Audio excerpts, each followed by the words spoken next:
Listo, entonces. Bueno, muy buenos días. Somos del grupo de 11 a 1 y nuestros nombres son Daniela Cruz Marín, Sebastián Mesa Vélez, Angie Silva Valencia, Ángela Salas y Angie Catherine Muñoz. En el siguiente video vamos a hablar del caso clínico de cabeza y cuello correspondiente a sinusitis frontal asociada con celulitis orbitaria. Anatomía necesaria para entender el caso clínico. Anatomía de la órbita ocular. La órbita ocular la vamos a dividir en 4 paredes, 4 bordes y 3 suturas. En el techo vamos a encontrar la lámina orbitaria del hueso frontal, el ala menor del esfenoides, el conducto para el nervio óptico y la fosita troclear y fosa glándula lacrimal que se encuentran superior a ese techo. En la pared lateral vamos a encontrar el ala mayor del esfenoides, el hueso cigomático, el hueso frontal, la fisura orbitaria superior, fisura orbitaria inferior. En el piso vamos a encontrar el hueso maxilar, la porción orbitaria del hueso cigomático, el hueso palatino y el surco infraorbitario. Y en esa pared medial vamos a encontrar el hueso, la porción orbitaria del hueso etmoides, el hueso lacrimal, el hueso frontal, el cuerpo del esfenoides, el foramen etmoidal anterior, el foramen etmoidal posterior. Bueno, y los bordes, el borde supraorbitario vamos a encontrar la escotadura supraorbitaria, en el borde externo vamos a encontrar el proceso cigomático del hueso frontal, el proceso frontal del hueso cigomático. En el borde interno vamos a encontrar las crestas lacrimales, la fosa del surco lacrimal, donde vamos a encontrar más a profundidad el conducto lacrimal. Bueno, y esas 3 suturas corresponden a la sutura frontomaxilar, sutura cigomático frontal y sutura cigomático maxilar. Bueno, en esta órbita ocular encontramos lo que es el septum orbitario, que es una extensión de tejido conectivo del periósteo de la órbita que llega en el párpado superior hasta la aponeurosis del músculo elevador del párpado superior y en el párpado inferior hasta el tarso. Este supone una barrera anatómica eficaz para evitar que las infecciones de los párpados se diseminen hacia la órbita. Bueno, anatomía de los senos paranasales. Los senos paranasales se van a encontrar en esta cavidad nasal. Como podemos ver acá, lateral superior encontramos el seno frontal, lateral inferior los senos maxilares. En la cavidad nasal las celdillas etmoidales o seno etmoidal y posterior a estas encontramos los senos esfenoidales. Estos senos paranasales son cavidades que sirven como caja de resonancia para la voz y producen aproximadamente 250 a 500 centímetros cúbicos de moco que ayudan a drenar todas las partículas o impurezas que entran a estas cavidades durante nuestra respiración. Estos senos paranasales van a tener una conexión directa con la órbita a través del techo que va a dar con el suelo del seno frontal, la pared medial que va a dar con el seno etmoidal y el piso que va a dar con el seno maxilar. Bueno, el seno etmoidal se va a comunicar con la órbita a través de la lámina papirácea que presenta múltiples orificios para el paso de vasos y nervios. Esta relación explica la forma más frecuente a la afectación de la órbita a través de los senos paranasales que se da mediante ese seno etmoidal. En nuestra rotación de pediatría, una vez realizada la revista académica, nos encontramos con un paciente de 7 años de edad llamado Jairo García. Tenía una apariencia de álgido, es decir, de aspecto dolorido y quejumbroso, por lo que el residente de pediatría nos requirió hacer una anamnesis. Esta es para obtener una retrospectiva de la historia de Jairito, en donde por medio de la exploración clínica se hace una recopilación con información de sus dolencias actuales, datos perinatales, elementos familiares, ambientales y personales relevantes, para así poder establecer una historia de la enfermedad que tiene el paciente, transformarla y poder dar una base diagnóstica. De los datos recolectados, identificamos que su madre es fumadora ocasional, es madre soltera y son de procedencia de Buenaventura. Por otra parte, desde su control prenatal, nos comentó que no se realizó ecografías obstétricas. El control prenatal es de suma importancia ya que nos permite mantener un control de las etapas de gestación e identificar si hay un posible riesgo. De las semanas de gestación de nacimiento, fueron 39 semanas. De los signos obstétricos, obtenemos gesta 1 para 1, aborto 0. G1 significa el número de embarazos, P1 significa partos, A0 significa abortos y C0 significa cesárea. Asimismo, nos comentó que hubo consumo de cigarrillo ocasional durante el primer mes. De los antecedentes familiares obtuvimos que los abuelos maternos son diabéticos y la madre sufre de gastritis.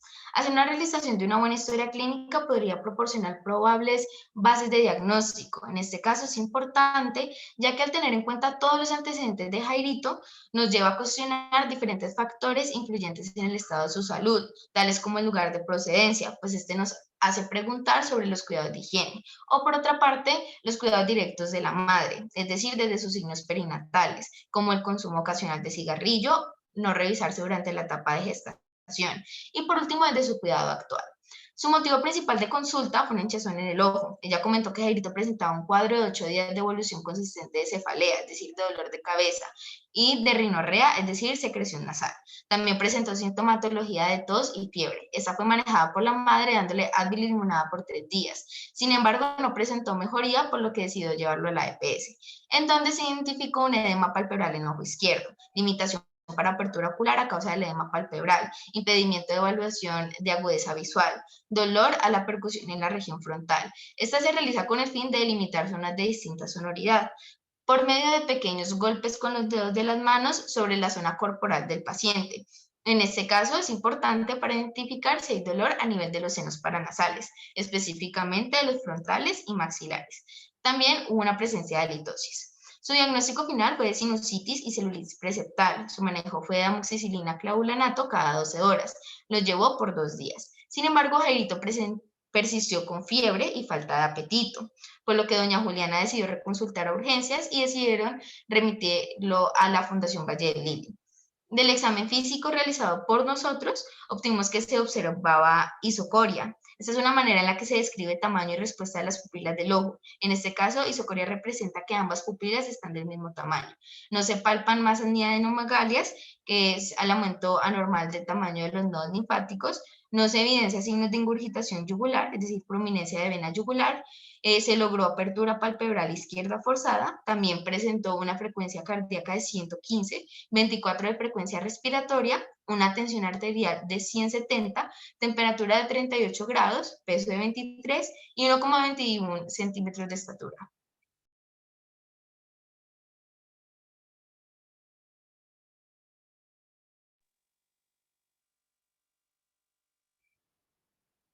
Bueno, tras examinar a Jairito encontramos los siguientes síntomas. Encontramos una mucosa nasal edematosa, es decir, inflamada. También encontramos eritema y edema a nivel del párpado izquierdo.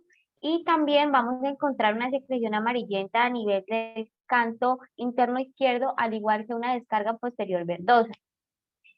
También se le percibió una litosis, es decir, mal aliento, dolor moderado al mover el ojo y también dolor a la percusión de la frente. Estos síntomas se relacionan como veremos a continuación. Bueno, la mucosa nasal al estar inflamada lo que va a hacer es obstruir la salida de estos fluidos como lo son los mocos, ¿cierto? Entonces va a hacer que ciertos bacterias o ciertos agentes infecciosos proliferen y se dé un acúmulo de esa secreción. Esta secreción va a buscar una vía de salida y cierta parte de ella va a ir hacia abajo, primero por la nasofaringe y después por la orofaringe, y es lo que vamos a observar del examen de la cavidad oral. Además, el dolor a la percusión frontal se puede explicar debido a que esa cavidad nasal va a estar comunicada con el seno frontal por el conducto nasofrontal que está en el meato medio de la cavidad nasal. Entonces, significa que esta retención de fluido se puede haber extendido hasta ese seno, entonces va a estar lleno de fluido. Por otra parte, el edema y el eritema que vemos u observamos a nivel del ojo es un signo de infección y esto se puede explicar debido a que la pared medial de la órbita va a ser la lámina papirácea o la lámina orbitaria del etmoidal que vemos a continuación. Y esta pared medial o esta lámina orbitaria va a tener numerosos forámenes como lo son el etmoidal posterior y el etmoidal anterior. En estos forámenes van a pasar arterias, vasos y nervios y arterias, venas y nervios, y esas venas, que van a ser la vena esmoidal posterior y vena esmoidal anterior, van a drenar hacia el mismo punto de las venas oftálmicas, que es el seno cavernoso. Es decir, que esas bacterias que pueden haber sido recogidas por las venas de la cavidad nasal, de la parte superior de la cavidad nasal, pues se van a poder extender hasta estas estructuras que comprende la órbita y pueden representar, eso puede representar un peligro para la vida del paciente, ya que estas van a ir hasta el seno cavernoso y se podría dar una infección de madre o la aracnoides, y esto ocasionaría pues una meningitis. Además, tenemos que al percibir Jairito un dolor al movimiento ocular, pues eso ya nos está indicando que hay un posible compromiso de las estructuras como son la grasa periorbitaria o los músculos extrínsecos del ojo, y por esto es importante.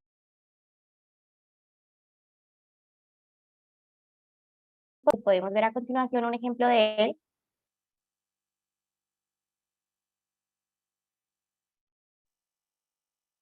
A continuación,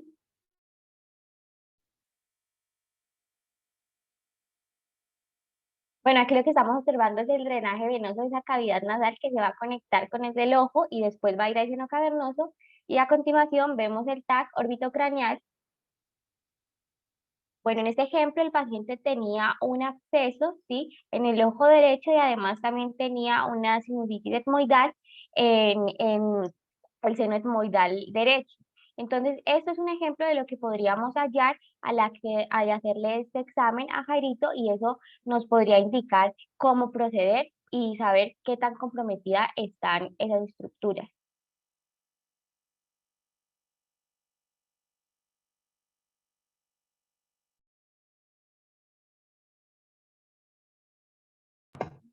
Ahora vamos a hablar de la correlación clínica y anatomía del paciente. En el primer diagnóstico se sospecha de una sinusitis asociada con celulitis orbitaria. En el caso de la celulitis, están implicados los senos frontales, orofaringe, cavidad oral, presentándose mucosa nasal congestiva, edematosa, rinorrea escasa y descarga posterior con secreción verdosa diagnosticados anteriormente. En el caso de la celulitis, las estructuras involucradas son el contenido de la órbita, que comprende la grasa periorbitaria y la musculatura extraocular, por los síntomas de edema palpebral, eritema, afectación de la motilidad ocular extrínseca, leucocitosis, neutrofilia, PCR elevada y fiebre. En el segundo diagnóstico, se sospecha de una sinusitis asociada con celulitis preseptal hematógena. Comprende los tejidos blandos de los párpados con los síntomas de edema, eritema y el aumento del calor local del párpado. De igual forma, se nota marcada leucocitosis, neutrofilia, PCR elevada y fiebre. Aquí podemos ver que en el caso de la celulitis preseptal se afecta después, antes del tabique orbitario, y en la celulitis orbitaria se afecta después del tabique orbitario. Ahora ya en el tercer diagnóstico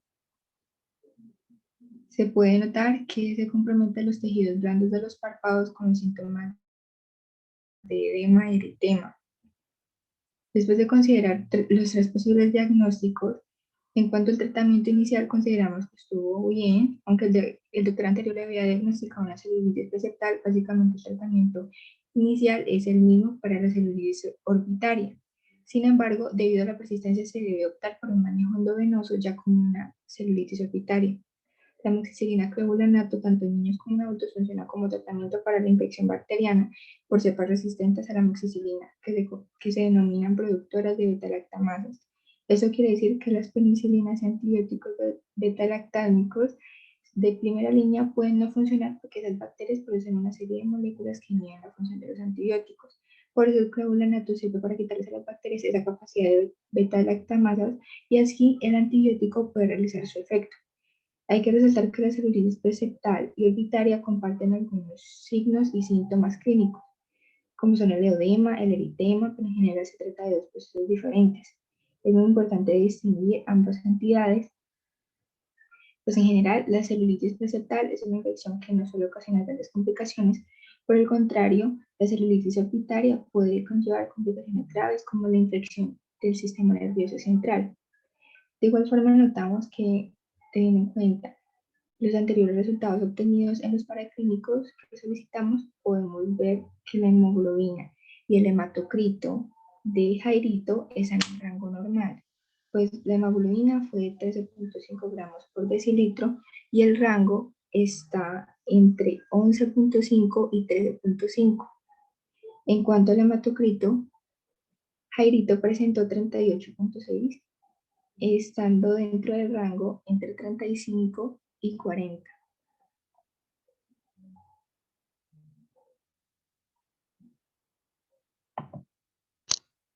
El diagnóstico más apropiado sería la sinusitis frontal asociada con celulitis orbitaria.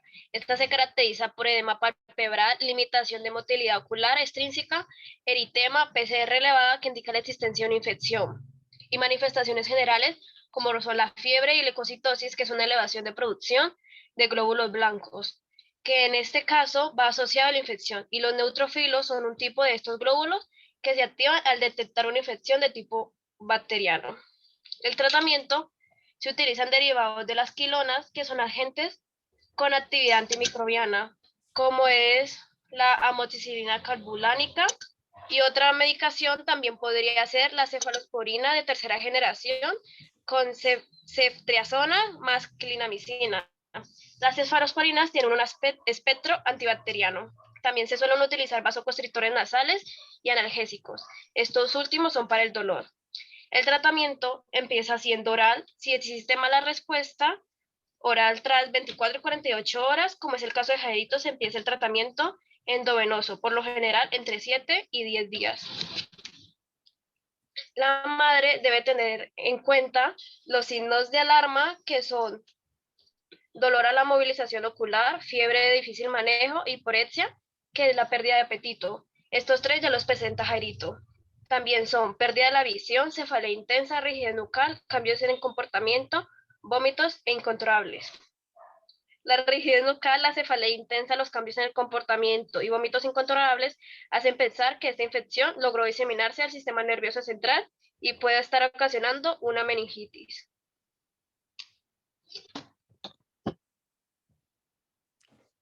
Bueno, para concluir, podemos decir que mediante este caso clínico podemos pensar y actuar en equipo. Se deben tener en cuenta diagnósticos anteriores, resultados de laboratorio, exámenes especializados y las entrevistas que se logran con la persona afectada o con los familiares a través de esa anamnesis.